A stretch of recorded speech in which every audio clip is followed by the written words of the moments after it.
बिस्मिल्लाहिर्रहमानिर्रहीम।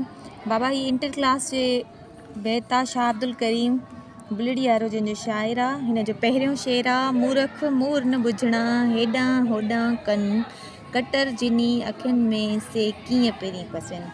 हिन ॾोहीड़े में शाह करीम फरमाए थो त ही जेके अबूज बेसम्झ बेअक़िल माण्हू आहिनि, जिन खे सही सिधी ॻाल्हि सम्झ में नथी अचे, हेॾां होॾां जूं अजायूं ॻाल्हियूं ई कंदा आहिनि। जिन माण्हुनि जी अखियुनि में कटर हूंदो आहे, कख हूंदो आहे या अखियुनि ते का रव चढ़ियल हूंदी आहे, से पंहिंजो मक़सदु माणे न सघंदा आहिनि। यानी दिलि में दोए रखंदड़, यानी नफ़रत हसद कीनो रखंदड़ अल्लाह पाक जी ख़ुशनुदी हासिल न करे सघंदा आहिनि।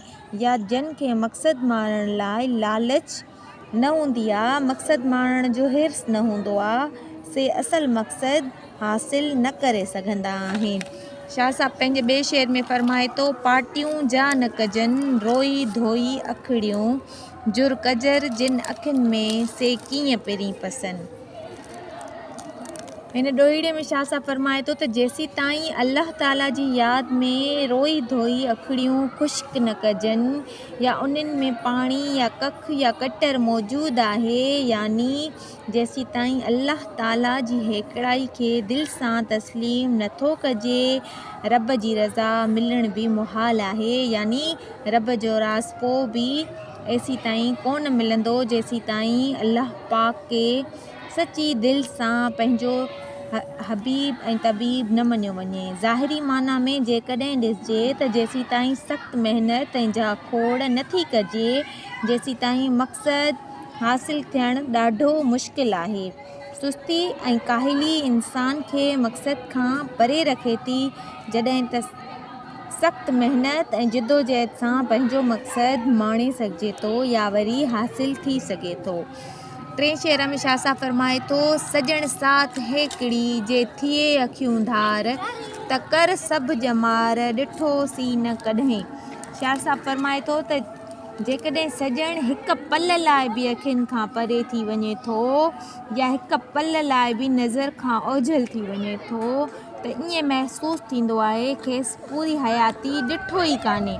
मतिलबु उहो जेकॾहिं मक़सदु अल्लाह ताला लाइ हिकु पल लाइ बि विसरियो या संदसि ॻोल्हा छॾे ॾिबी या पंहिंजे मतिलब लाइ जाखोड़ियो न वेंदो, त असां खां एतिरो परे हलियो वेंदो जो खेसि ॿीहर हासिल करण लाइ ॿीणी जिदोजहद करणी पवंदी।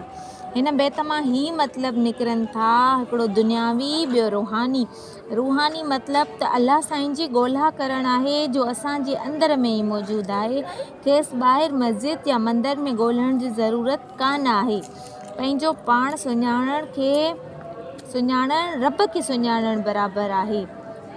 जंहिं करे साईं जी यादि खे कॾहिं बि दिलि मां विसारणु न ॾिजे। जीअं सचल सरमस्त फरमायो आहे त जो दम गाफ़िल सो दम काफ़िर, यानी इंसान जेतिरी देरि मौला जी यादि खां गाफ़िल रहंदो, ओतिरी देरि ॼण ख़ुदा जी बुज़ुर्गी ऐं बरतरी खां इनकारी थींदो।